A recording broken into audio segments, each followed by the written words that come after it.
हाँ जी, एक डॉक्यूमेंट्री है।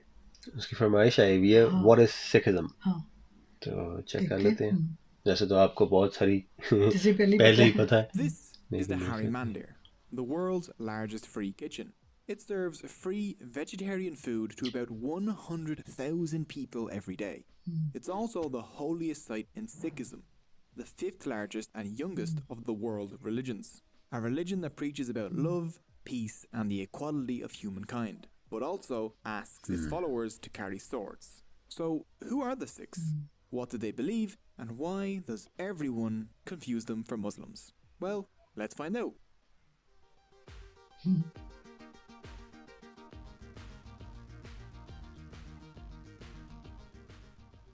Sikhism originated in the Punjab area of India and Pakistan 500 years ago. The Punjab, the land of five rivers, is one of the most historically and culturally dense areas on earth. This was the home of one of the world's earliest civilizations, the Indus Valley Civilization.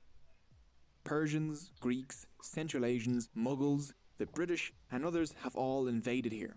I meant Mughals. Mughals invaded here. Hinduism, Buddhism, Mughals. Islam, Jainism, and a handful of other faiths have all left their mark on the region. The diverse culture of the Punjab has heavily influenced the Sikhs.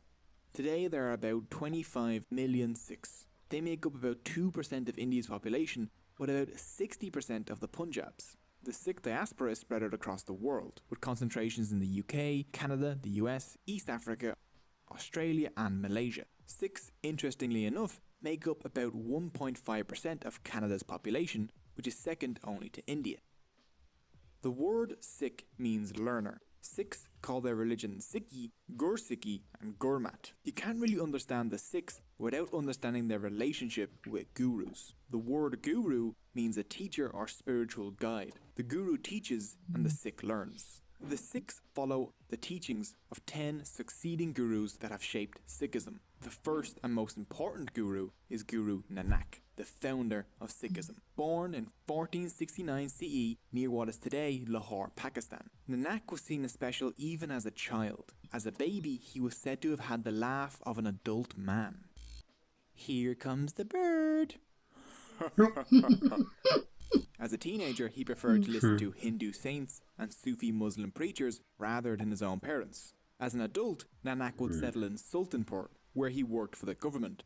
The actions of his fellow government officials and the rich and powerful disgusted him as they exploited ordinary working people, and he hated the caste divisions that he saw all around him. One day, while bathing in a river near Sultanpur, Nanak had a miraculous experience. He was swept up into God's court, where God spoke to him. Nanak reappeared 3 days later, declaring, "There is no Hindu and there is no Muslim. There was only God." This was a message inspired by his experience with God, one that spoke in favour of the equality of humankind and against caste, ethnic and religious divisions. Nanak would later say, "Accept all humans as your equals and let them be your only sect."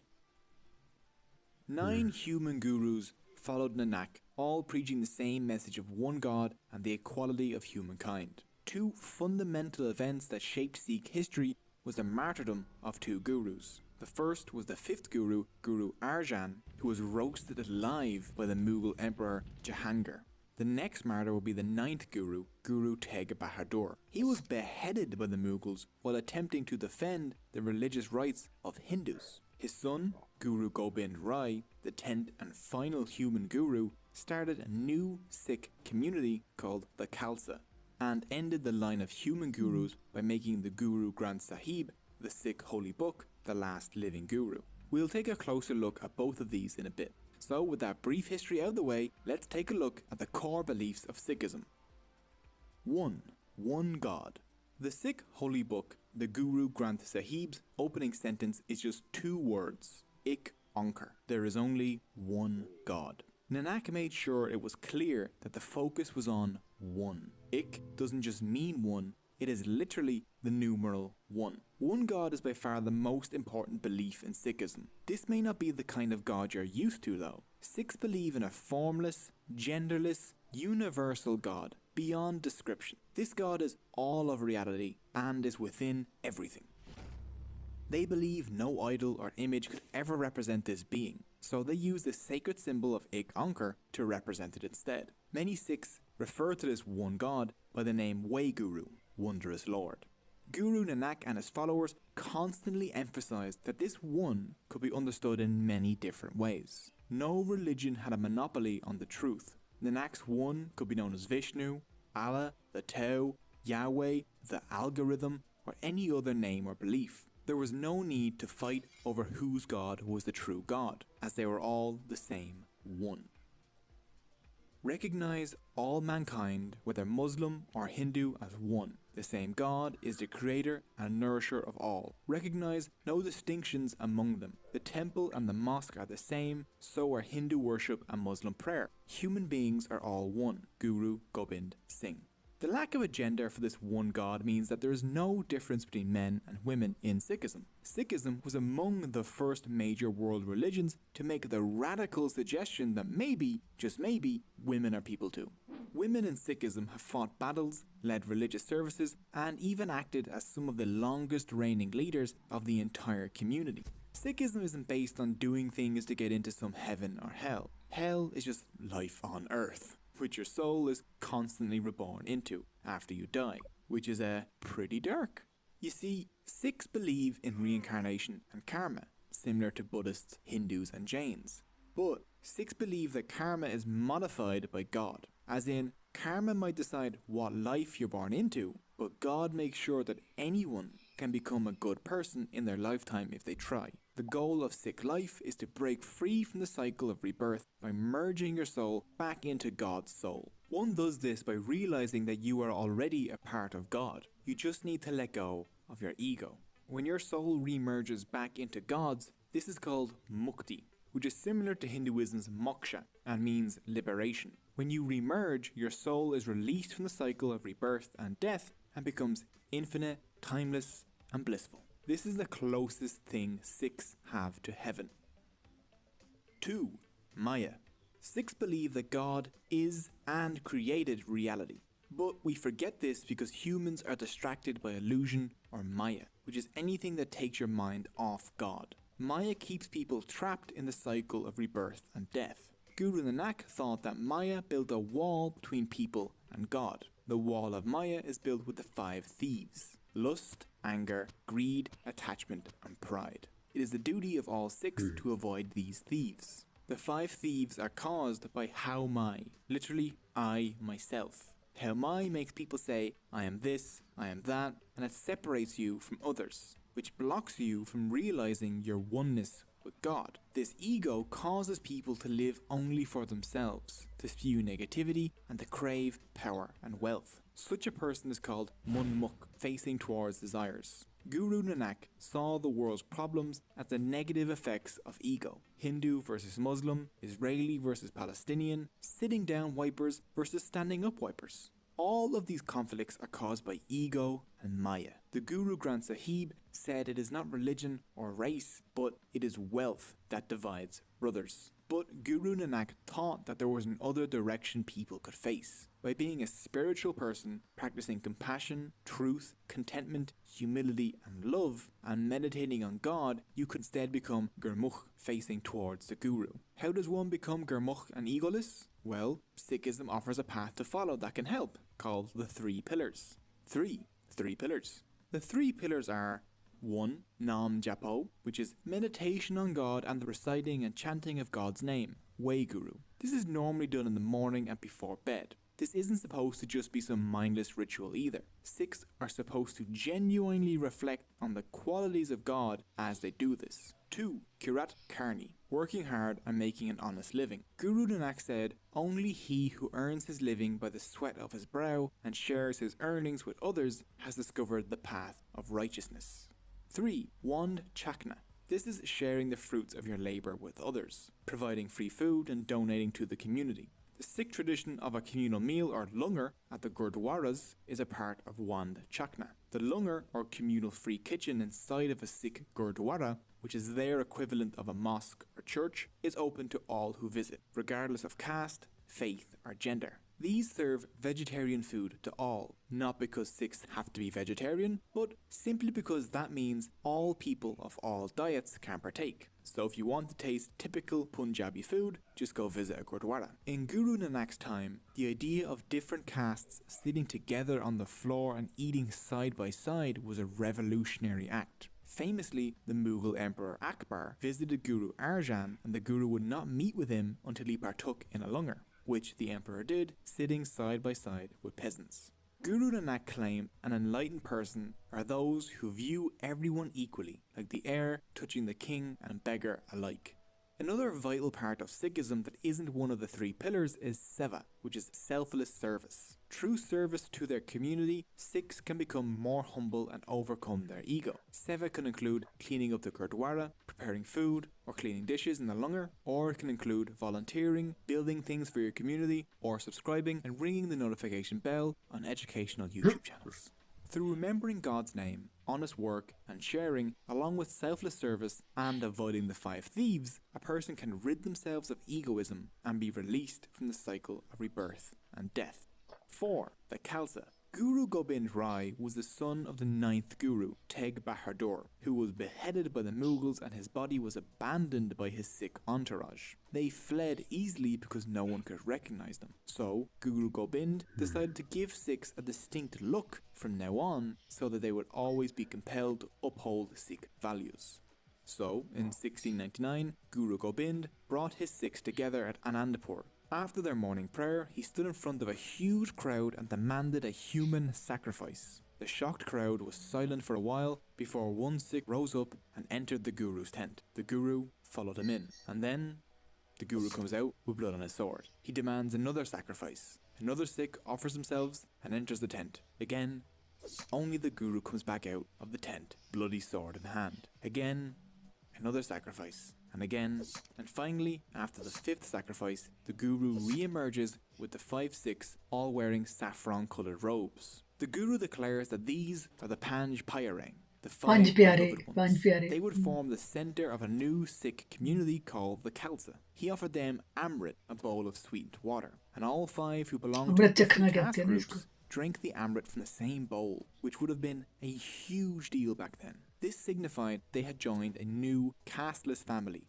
the Khalsa. Each of these volunteers had to leave behind their old surnames or caste names and adopt the same surname, Singh, which comes from the Sanskrit word Simba, meaning lion. I know, right? It has no relation to the Bantu word Simba, which also means lion. It's just a weird coincidence, which is great. The Guru then begged the 5 beloved ones to let him join their Khalsa. They offered him the Amrit, and the Guru became Guru Gobind Singh. Women were admitted to the Khalsa the same way as men. After drinking the Amrit, they received the surname Kaur, meaning princess. The Khalsa gave the Sikhs a new, unified identity, tied together as one family, with one name, without caste, with the goal of defending the weak and promoting justice. Today, many Sikhs still undergo the Amrit ceremony and take the surnames Singh and Kaur.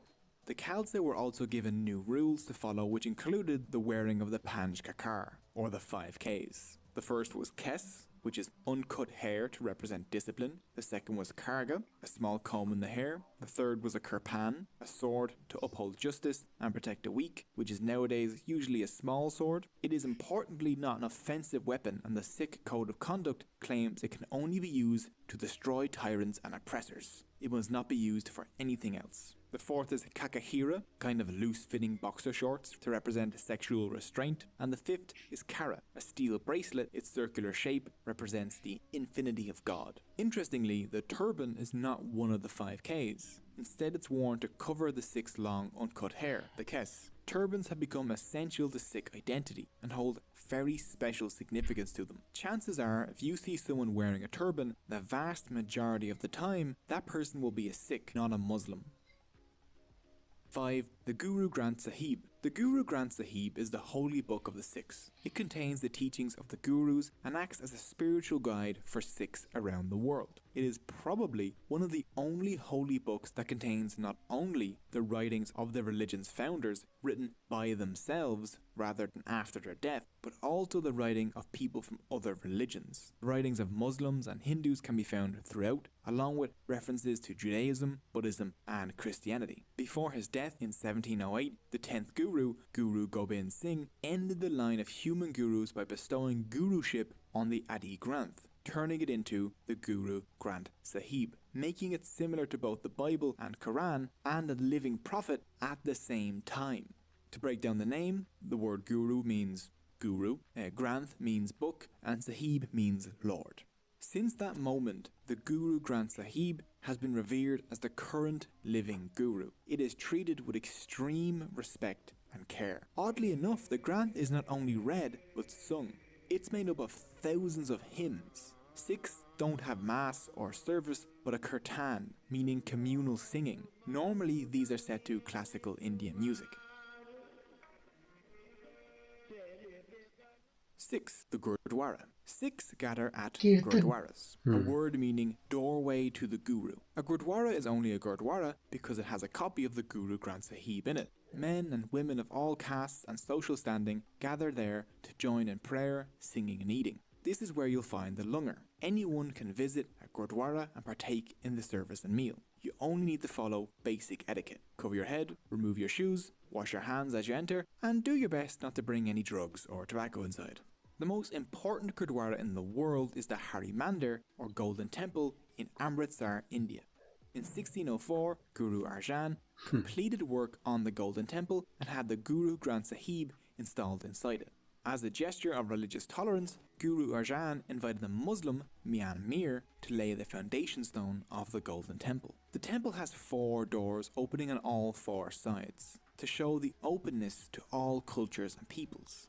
But on the inside, only one door leads to the inner sanctum, indicating that all paths and beliefs eventually lead to the one God. The Golden Temple is the most visited place in the world, with around 6 million visitors each year.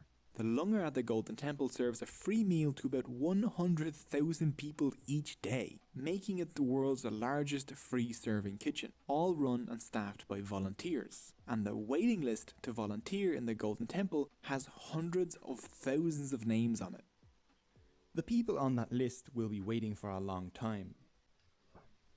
तो बड़ी अच्छी मालूमात उसने दी है सारी की सारी Sikhism के बारे में। और हम तो गोल्डन टेम्पल जा चुके हैं और देख भी चुके हैं सारा जो वहाँ पे फ्री सेवा होती है।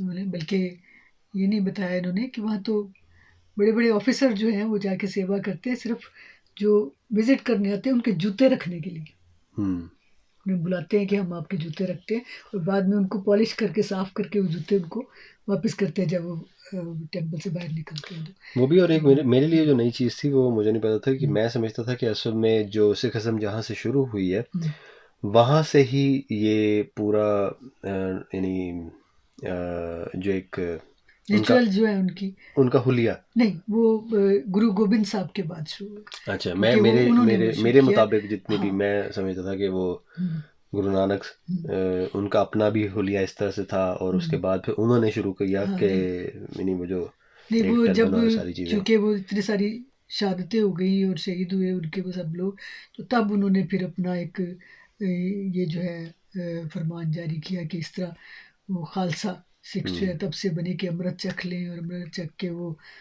5 प्यारे दिखाया ना उन्होंने, उनका हुलिया बना के दिखाया कि इस तरह के आप बने अब।